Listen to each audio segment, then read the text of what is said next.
The air was thick with the scent of pine and damp earth, a symphony of crickets and distant frogs providing the soundtrack to my perfect evening. The twilight had deepened into a velvety black, illuminated only by the brilliant, untainted glow of a billion stars. I adjusted the camp chair, a battered but comfortable relic from countless previous trips, propping my feet up on a cooler filled with ice and the last 2 bottles of my favorite craft beer. Above me, the Milky Way was a sprawling masterpiece, unmarred by city lights, stretching like a diamond-dusted velvet cloth across the vast, infinite Texas sky. Each pinpoint of light seemed to hum with ancient energy, and I felt a profound sense of insignificance and grandeur all at once.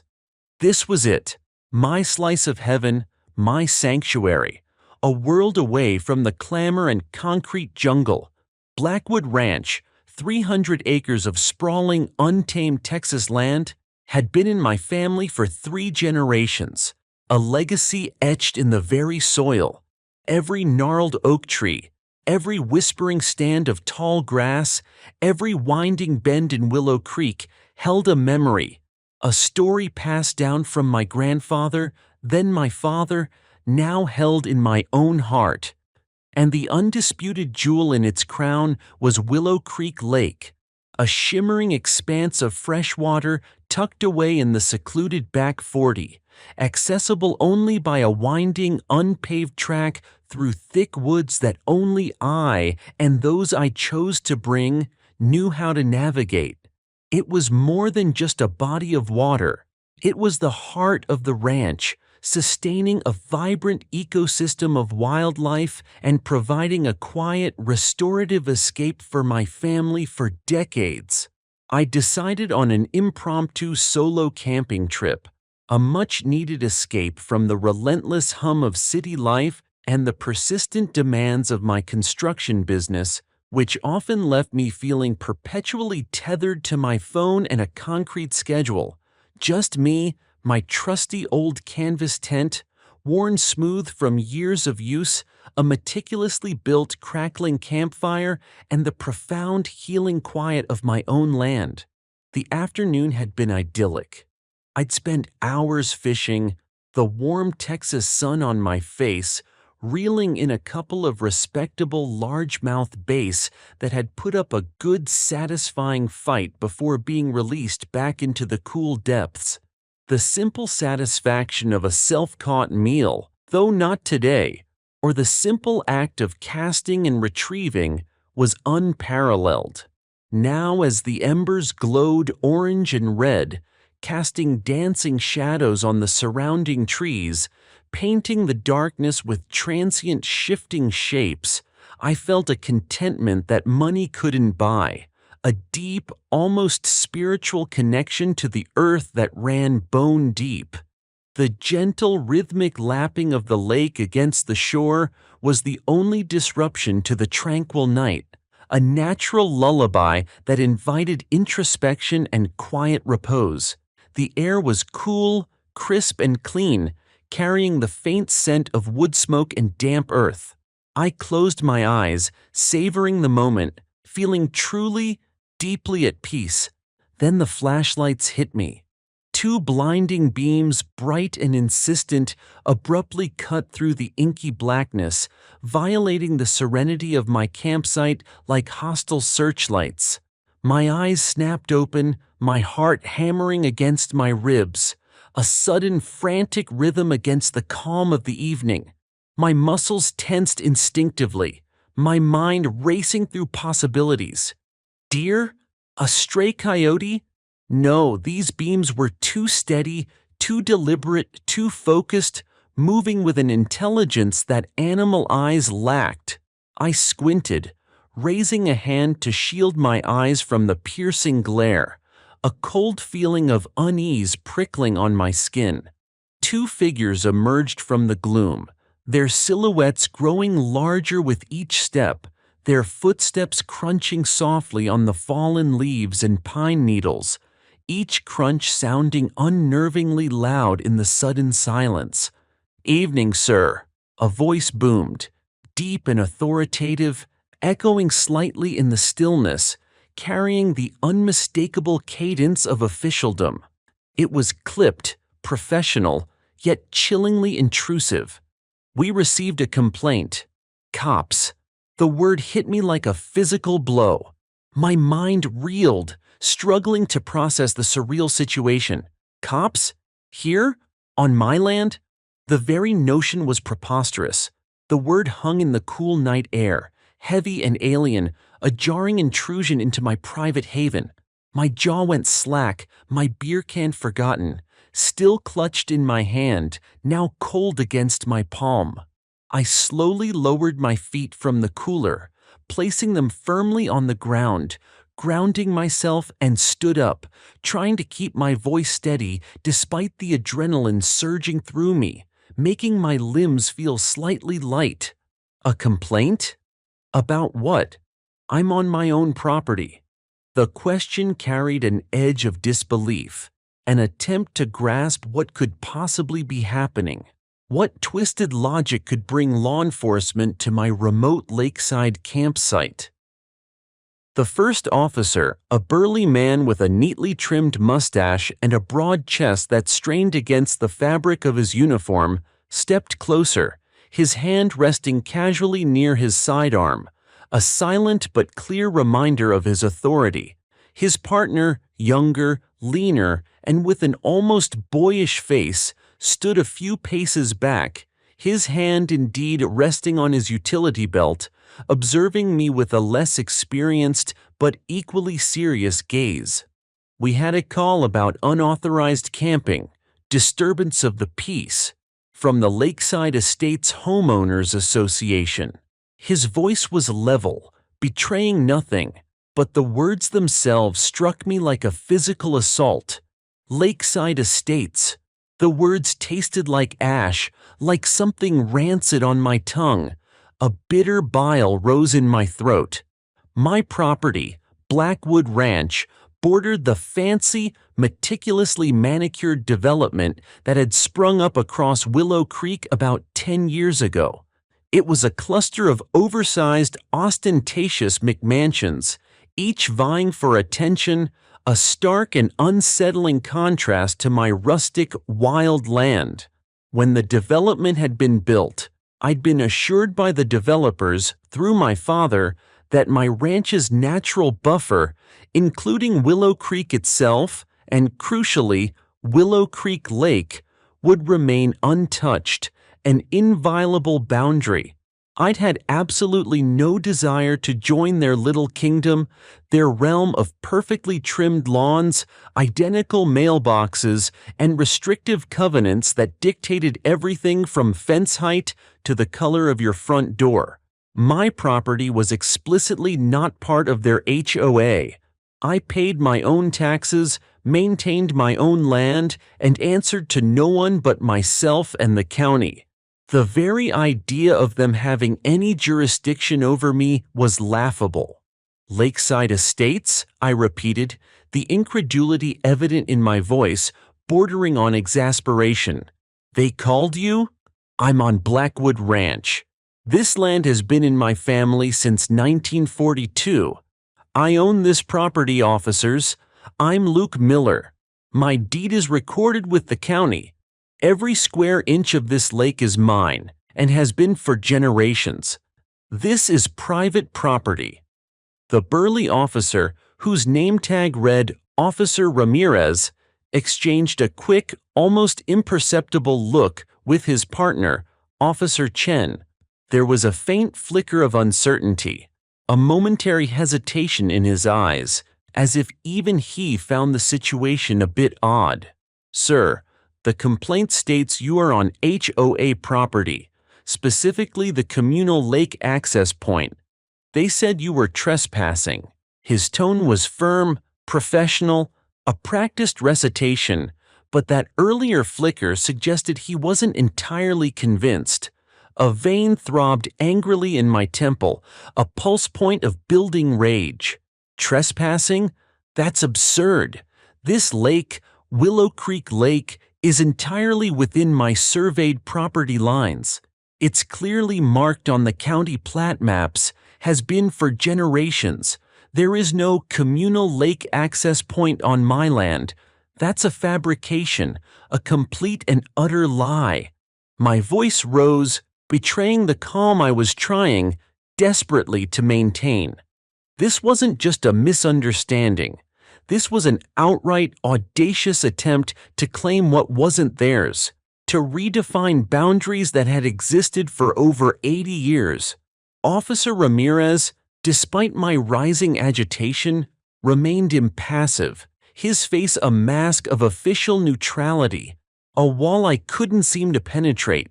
"We're just responding to the call, Mr. Miller. It's our duty. Can you provide identification and proof of ownership?"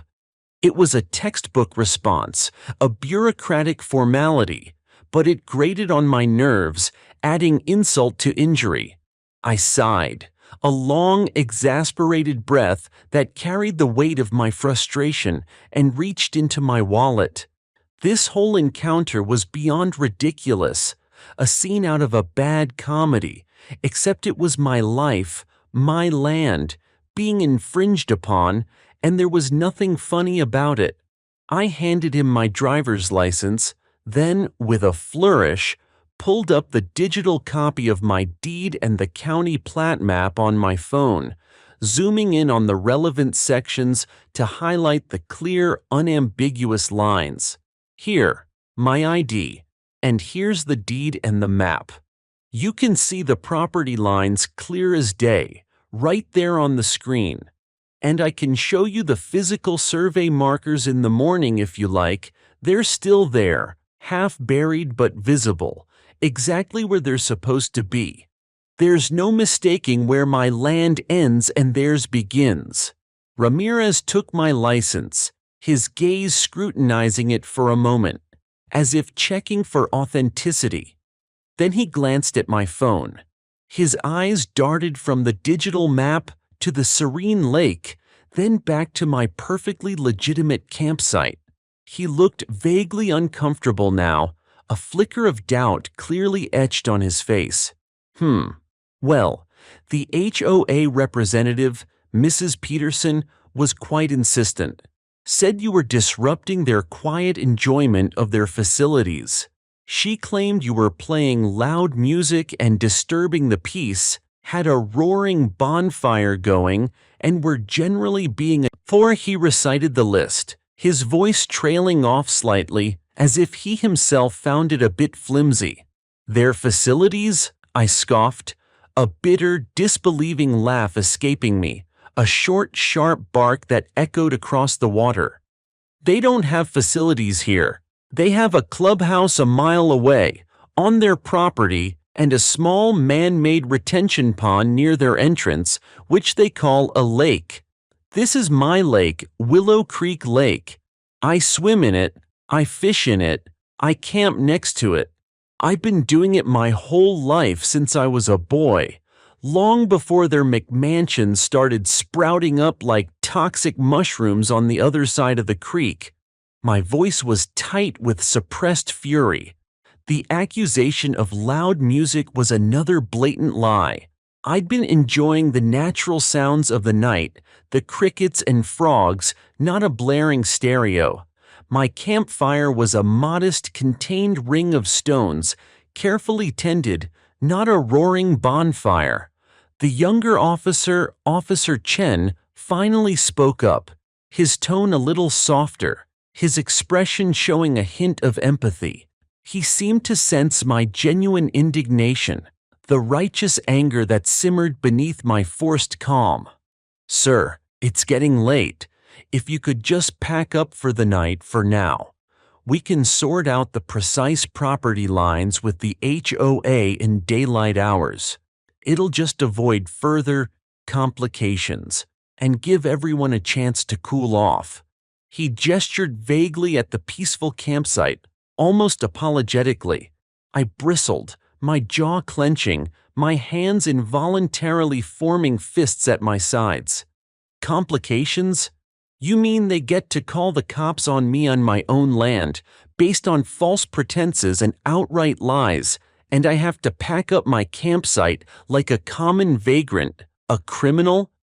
This is an outrage, officers. I am the victim of a false report here, and you're asking me to vacate my own property. My voice was sharp, a raw edge to it now. The injustice felt like a physical weight pressing down on me. Officer Ramirez, perhaps sensing the conversation was dangerously close to escalating beyond a simple property dispute, held up a placating hand, his expression softening slightly. "Look, Mr. Miller, we understand your frustration. Believe me, we deal with property line disputes all the time. They're messy. But for tonight, for everyone's safety, and to de-escalate the situation, it's best if you just head back to your farmhouse. We'll follow up with the HOA president first thing in the morning. If this is indeed your property, they'll be informed, and we'll make sure there are no further issues. We're just trying to keep the peace." He almost sounded apologetic, his eyes conveying a silent understanding that went beyond his official duties. Reluctantly, simmering with indignation, my hands trembling slightly with frustration and suppressed rage, I began to dismantle my camp. The peaceful evening was utterly ruined. I wasn't going to argue with armed police officers, even if they were clearly misguided and acting on bad information from a malicious source. It was a lose-lose proposition. But the humiliation, the sheer audacity of the Lakeside Estates HOA, burned like the campfire embers, a hot coal in my gut, leaving an acrid taste in my mouth. As I began to fold my tent, carefully rolling it to avoid snagging the canvas, Officer Ramirez added, almost as an afterthought, "Mrs. Peterson also mentioned you had a campfire. There's a county-wide burn ban in effect, sir." He paused, looking at my modest fire pit. I stopped, my hand on the tent pole, and turned to face him squarely, a sharp retort already forming on my tongue. "A burn ban? Since when? That can't be right. The county website says otherwise." I checked before I even lit this fire. I quickly pulled up the official county emergency management site on my phone, navigating directly to the burn ban section. The screen glowed brightly in the darkness, displaying the current county status in clear, bold letters. "No burn ban in effect." "Look," I said, holding the phone out to him. "No burn ban in effect for our county. It was lifted last week after all that rain we got. I'm always careful about fire safety on my land." Ramirez's face reddened slightly under the beam of his flashlight, a flush of embarrassment creeping up his neck. He took out his own dispatch tablet, tapped a few keys, scrolling through the entries. Well, seems you're right, Mr. Miller. My apologies. Old information in the dispatch notes. We'll have to get that updated immediately." He sounded genuinely chagrined this time. Officer Chen shifted his weight awkwardly, avoiding my gaze. It was just one more jab, one more piece of a growing puzzle that painted a clear, disturbing picture of the HOA's eagerness to fabricate issues, to mislead law enforcement, and to exert control over land they had absolutely no claim to. Their actions weren't just erroneous, they were malicious. As I drove my truck slowly back to my farmhouse, the familiar crunch of tires on gravel echoing in the quiet night, the peaceful silence I had sought earlier was utterly shattered, replaced by a simmering, indignant anger that coiled tightly in my stomach. This wasn't just about a disrupted camping trip or a petty neighborly dispute. This was about principle, about defending my property rights. This was about my land, my heritage, and the audacious presumption of strangers trying to claim what was rightfully mine, a legacy passed down through generations. I wouldn't let it stand. I couldn't. The next morning, I was up at dawn, my usual calm demeanor replaced by a determined resolve that felt like steel in my bones. The coffee brewed strong, its rich, comforting aroma filling the farmhouse kitchen, but a different kind of fire was lit in my belly, a fire of righteous indignation. I pulled out my original deed, yellowed with age but meticulously preserved in a protective sleeve. The county plat maps I'd inherited from my father, and every single tax bill I'd ever received for Blackwood Ranch, stretching back decades, each one a testament to my family's continuous ownership. I spread them across the large, worn kitchen table, poring over the fine print, the precise boundary descriptions, the intricate survey coordinates. Everything clearly showed Willow Creek Lake falling well within my surveyed boundaries. There was no ambiguity, no gray area, no room for interpretation. The lines were crystal clear, legally and physically defined. My first call was to my lawyer, old Mr. Henderson. He'd been the Miller family attorney for over 50 years. A sharp, wizened man with a reputation for knowing every inch of rural Texas property law like the back of his hand, often citing obscure precedents from memory. His office smelled of old paper, leather-bound books, and stale coffee, a comforting, familiar scent that spoke of diligent work and unwavering principle. I explained the entire situation, the disbelief and frustration evident in my voice, recounting the bizarre nocturnal visit from the police, the false accusations, and my humiliating eviction from my own land. "Well, Luke," he drawled, his voice gravelly and slow over the phone, but with a distinct edge of indignation that mirrored my own. "They certainly got some nerve, didn't they? A brazen act indeed. Did you show the officers your deed and the plat maps?" "Yes, Mr. Henderson. They looked at them, but they still told me to pack up, cited that false burn ban, and then said they'd talk to the HOA president. It felt like they were just trying to placate me and get rid of the problem, rather than actually dealing with the truth of the situation."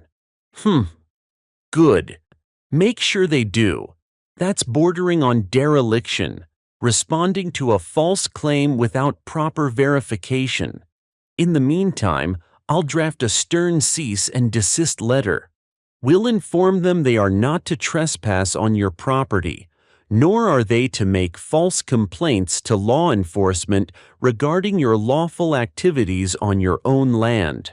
We'll also put them on notice for any future harassment, whether direct or indirect, including frivolous calls to the authorities. He paused, a slight cough. "And Luke, you mentioned they cited a communal lake access point. Is there any history of public access to that part of the lake, even informal, perhaps from a long time ago?" "None whatsoever, Mr. Henderson," I replied firmly, my memory reaching back to conversations with my father. My father was very particular about keeping the ranch private and protected. The only people who ever fished or swam in Willow Creek Lake were family and close friends, always with explicit permission. There's never been any public access, formal or informal, not in my lifetime, not in my father's, and certainly not since Lakeside Estates was built. Any suggestion otherwise is a lie. While Mr. Henderson got to work drafting the initial legal volley, a document that I knew would be formal and unyielding, I decided to do some groundwork myself. The feeling of violation from the police encounter had not abated. It had spurred me to a focused, almost obsessive action. I hopped into my ATV, its engine purring softly, and drove slowly around the entire perimeter of my property bordering Lakeside Estates. The land there was dense with mesquite trees, thick brush, thorny vines, and wild grasses, a natural, almost impenetrable barrier that had always served as a deterrent to casual wanderers. But as I drove, my eyes scanning every inch of the boundary line, looking for any anomaly, I noticed something new, something that sent a chill down my spine, replacing the morning's cool air with a cold dread. A small, freshly cleared path snaked through the thick woods on my side of Willow Creek, leading directly to the lake. It was subtle, almost camouflaged by careful pruning and scattered leaves, but undeniably recent.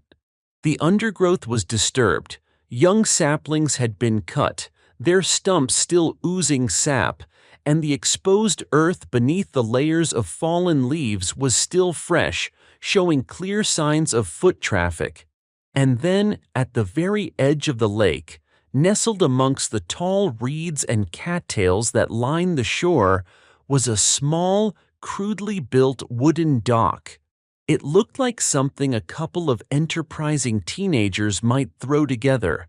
Planks nailed haphazardly to submerged posts, slightly uneven, but it was anchored, sturdy enough for regular use, and it was unequivocally on my side of the marked property line, extending several feet into the lake itself, right where I'd been camping, where the officers had stood, just feet away from this illegal structure. My blood ran cold, a potent mix of shock, betrayal, and pure, unadulterated fury. This wasn't just a misunderstanding about property lines, a simple error in judgment, or a slight miscalculation of a few feet. This was deliberate. This was an invasion, a brazen encroachment on my private land, an act of outright territorial theft. They weren't just assuming. They were actively taking, building, and asserting control over what was mine. I grabbed my phone, my hands shaking slightly with a mix of anger and disbelief, and snapped photos, dozens of them, from every conceivable angle. The new path, its width, the freshly cut branches scattered nearby, the unauthorized dock, its construction, its precise location relative to my clearly visible property markers, and the telltale signs of recent extensive foot traffic.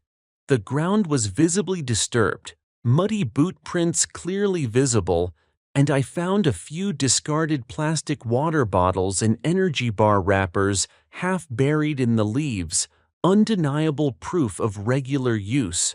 Someone, or many someones, had been coming here regularly, treating my private lake as their backyard amenity, their personal playground. And then I saw it, almost missed in my angry survey, tucked away near the base of one of the dock's support posts, driven into the earth. A small laminated sign staked firmly into the ground. It read, in bold black letters on a white background, Lakeside Estates HOA, private access. No trespassing. The audacity of it took my breath away. It wasn't just a claim, it was an active usurpation. They were not only claiming my lake as their own, but they were putting up signs on my property, signs that would presumably warn me and anyone else I allowed onto my land off. It was a complete reversal, an act of psychological warfare meant to establish a false sense of ownership and legality. They were trying to make me, the rightful owner, the trespasser. I felt a surge of cold fury, sharp and cutting, that left a metallic taste in my mouth. This wasn't just a nuisance, it was outright theft, a blatant disregard for property rights and common decency. It was an insult to my family's legacy, to the hard work and sacrifice that had kept Blackwood Ranch in our possession for generations. I immediately called Mr. Henderson back, my voice tight with suppressed rage, almost vibrating with anger. Mr. Henderson, forget the cease and desist for a moment. This is bigger, much, much bigger. They've built a path and a dock on my property, and they've put up their own no trespassing signs claiming my lake as theirs. They're actively using it, treating it like it belongs to them. There was a moment of stunned silence on the other end of the line, a rare occurrence for the seasoned lawyer who had heard almost everything in his long career. They've done what now, Luke? You're absolutely certain of your boundary markers? This isn't a matter of a few feet, a slight miscalculation from an old plat? Absolutely certain, Mr. Henderson, I affirmed, my voice gaining strength with my conviction. I walked the lines with my dad countless times growing up, learning every twist and turn of our property. And the original survey markers are still there, overgrown but clearly visible. I'm looking at one right now, a half-buried concrete post with a rebar cap, exactly where the county plat says it should be. Their path is a good 27 feet inside my line, and the dock extends even further, a full 35 feet into my property. This isn't a mistake. It's a deliberate encroachment. Well, I'll be, Mr. Henderson muttered, his voice now laced with genuine anger, a quality I rarely heard from him. All right, Luke, this changes things significantly. This is not just a nuisance or a false report. This is a clear, actionable case of ongoing trespass and property encroachment, potentially even adverse possession if they've been doing this for long enough and can prove open, notorious, continuous, and hostile use, which it sounds like they're trying to do. We need to escalate immediately. I'll prepare a formal demand letter, not just a cease and desist, but a much more aggressive one, demanding immediate removal of all structures and signs and compensation for damages. And we'll notify the sheriff's department not just about the false report, but that the Lakeside Estates HOA and its residents are actively trespassing on your private property, not the other way around. This is a criminal offense, not just a civil dispute now. Gather all your evidence, those photos, any physical items you find, document everything. Over the next few days, I became a self-appointed detective on my own ranch, a grim determination fueling my actions. The thought of them traipsing over my land, building structures and claiming ownership fueled my resolve. I set up discreet trail cameras, captured more evidence of people using the dock and path. I found more incriminating evidence.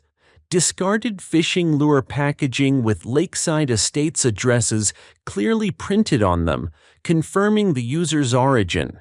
Distinct footprints leading to and from the new path, indicating heavy usage. Even a deflated inflatable raft, partially hidden in the bushes near the dock, suggesting leisure activities like swimming or floating that had become routine. It became abundantly clear that this wasn't just an isolated incident or a few adventurous kids. The residents of Lakeside Estates, under the apparent authority of their HOA, had been regularly and systematically using my lake as if it were their private amenity, a perk of their exclusive community. I decided to stake out the area near the new path, observing from a concealed spot high on a ridge overlooking the lake, armed with binoculars and a camera. One afternoon, I saw a bright yellow golf cart, clearly identifiable as belonging to a Lakeside Estates resident, puttering slowly along their side of the boundary line. It stopped, and an older man in a crisp polo shirt and khaki shorts got out, looking directly at my property with a pair of binoculars, sweeping the lake and the shoreline. He lingered for a long moment, seemingly surveying his assumed territory, almost like a sentinel guarding ill-gotten gains. After a few minutes, he got back in and drove away. It was clear they were monitoring my land, keeping tabs on who was there. I also learned more about Mrs. Peterson, the woman who'd called the cops on me.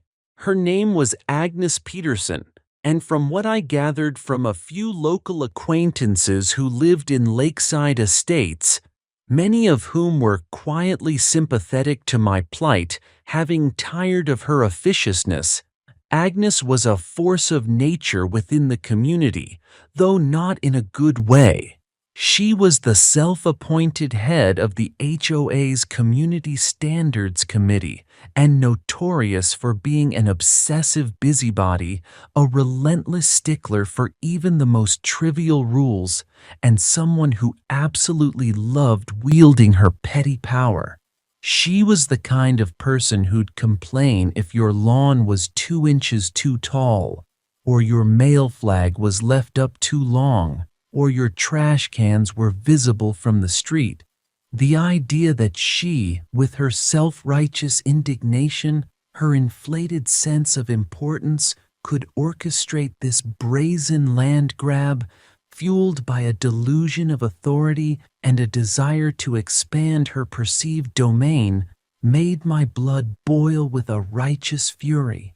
She embodied the very arrogance and entitlement of the entire association. Mr. Henderson's formal demand letter was sent certified mail, return receipt requested, ensuring they couldn't claim ignorance or that it was lost in the mail. It was a meticulously worded document, outlining our findings with stark, undeniable facts, demanding the immediate and unconditional removal of all HOA structures and signs from my property, and threatening comprehensive legal action for trespass, property damage, false complaints to law enforcement, and punitive damages for their intentional misconduct and fraudulent behavior. The letter didn't just request, it commanded, laying out a clear path to legal consequences if they failed to comply. The response, when it came a week later, wasn't from the HOA directly, but from their lawyer, a large corporate law firm based in Houston, clearly signaling they were digging in for a fight and had deep pockets. It was a boilerplate, dismissive letter, cool, condescending, and laced with legal jargon, denying all claims and accusing me of overreacting. It stated vaguely that the lake access point had always been understood to be communal property based on an unwritten easement used by the previous ranch owners. It suggested this was a simple misunderstanding that could be easily resolved with community goodwill and negotiation, implying I was being unreasonable. An unwritten easement? My father, God rest his soul, had been a meticulous record keeper, a stickler for details, a man who believed every agreement should be in writing and notarized. He'd never mentioned any such thing, and he would have formally documented any agreement, however minor, as a matter of principle. Besides, an unwritten easement was a flimsy legal concept, particularly when contradicted by clear recorded deed lines, physical survey markers, and continuous private ownership spanning generations. They were bluffing, hoping I would back down, hoping the sheer weight of a large law firm would intimidate me. They severely underestimated my resolve and my connection to Blackwood Ranch. This was war indeed, a war for my land, my history, my peace of mind, and my family's legacy. I met with Mr. Henderson again, this time in person, in his dimly lit office. Unwritten easement? That's absolute nonsense, Mr. Henderson. My family has owned this land for over 80 years, and there's no record, no mention of any such agreement. My father would never have allowed it without formal written documentation. Precisely, Luke, Mr. Henderson said, leaning back in his creaky office chair. his eyes twinkling with a knowing look that told me he was ready for the fight. They're grasping at straws, trying to conjure up a legal basis where none exists. This is why we need to proceed with full force. My advice is a declaratory judgment action, seeking a court order to definitively affirm your property rights and enjoin them from any further trespass. We'll also seek substantial damages for their ongoing encroachment, the cost of clearing and restoring your land, all your legal fees, and the emotional distress and disruption they've caused.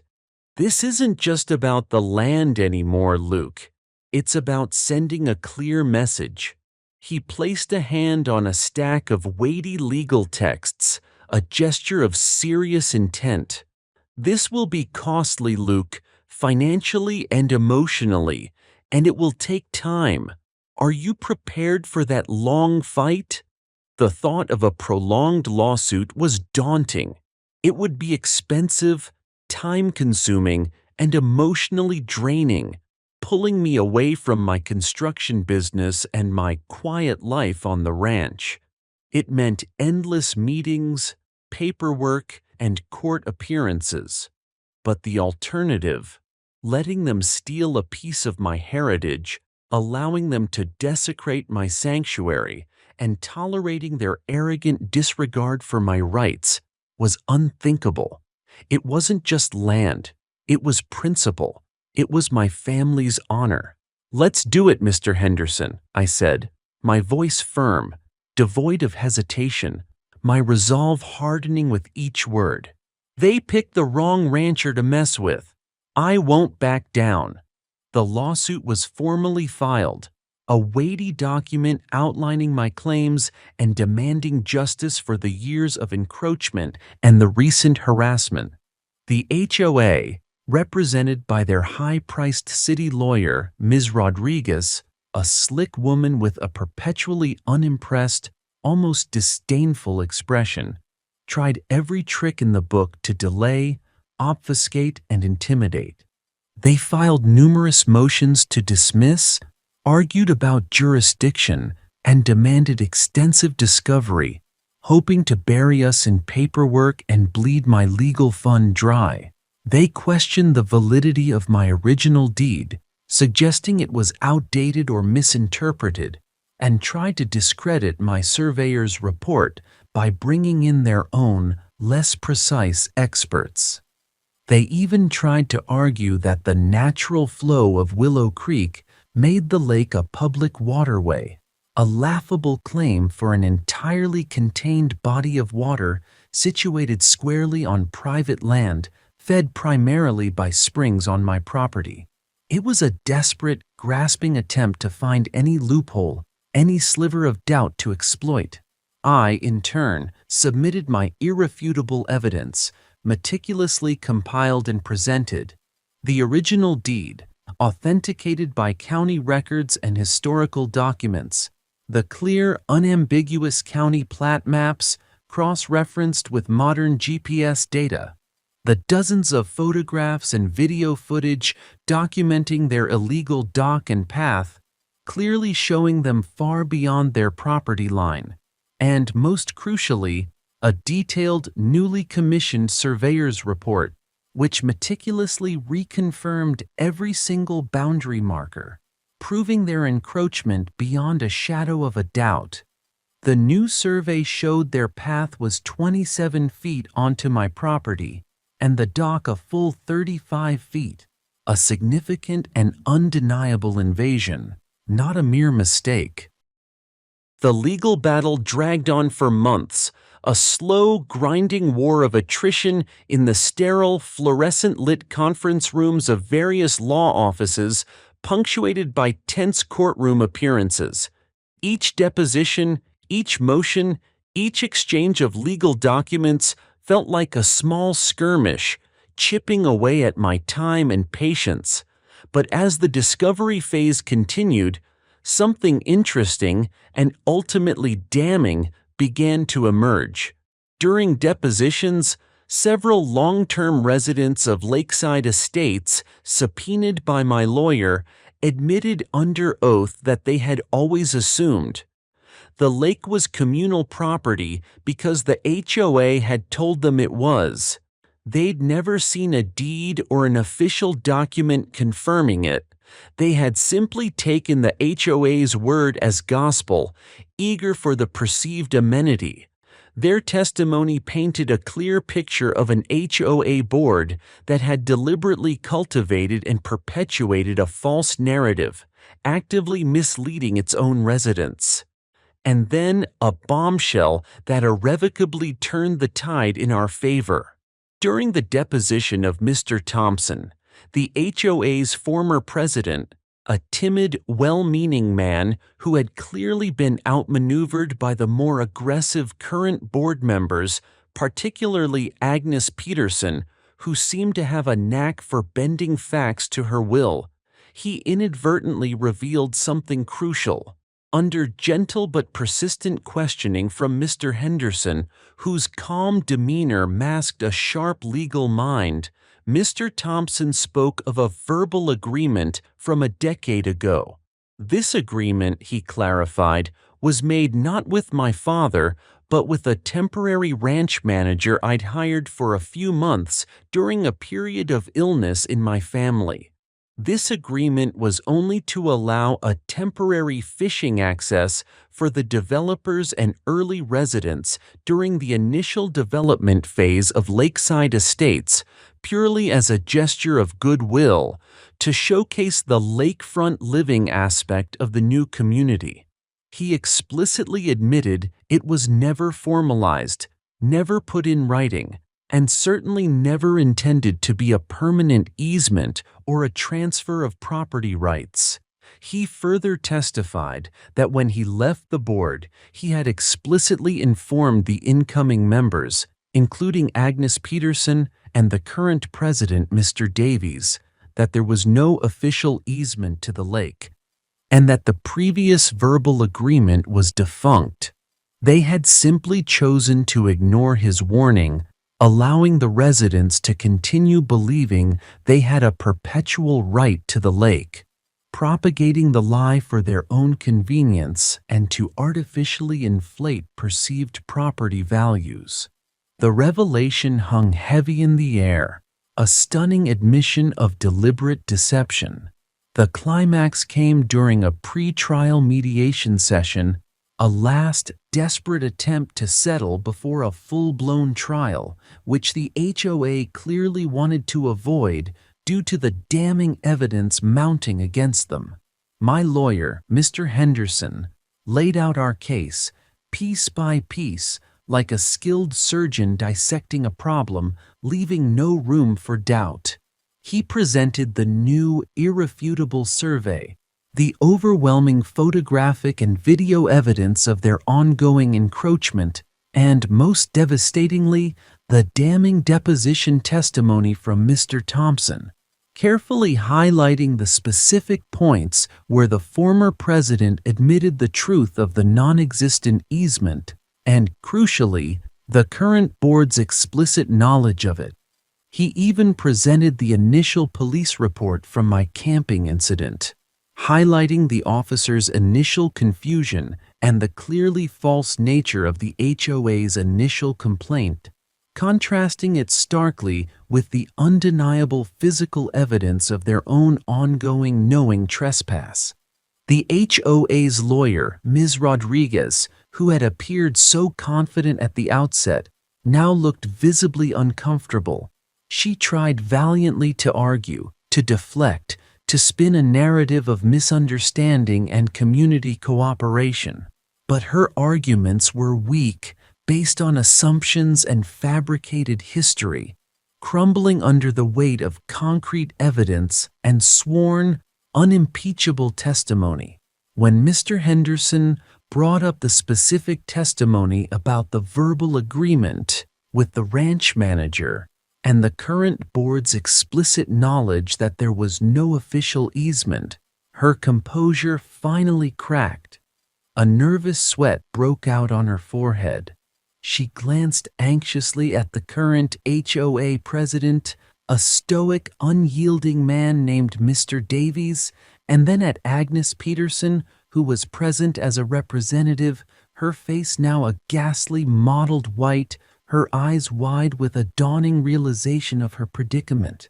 Agnes, for once, was utterly silent, her usual fiery indignation extinguished by the undeniable truth laid bare, her petty power crumbling before her.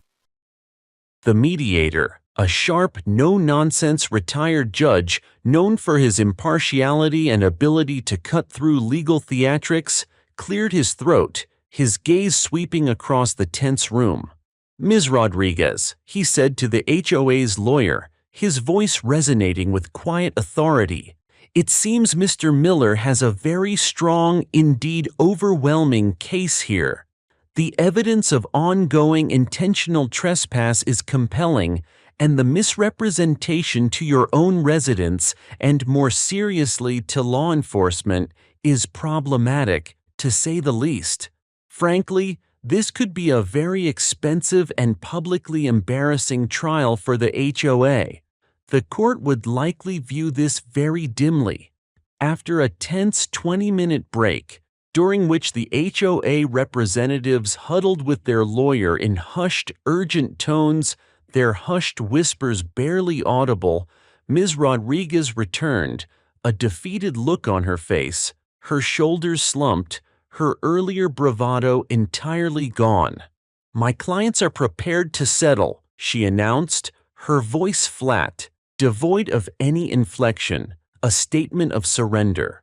The terms were clear, unequivocal, and represented a complete and utter victory for me.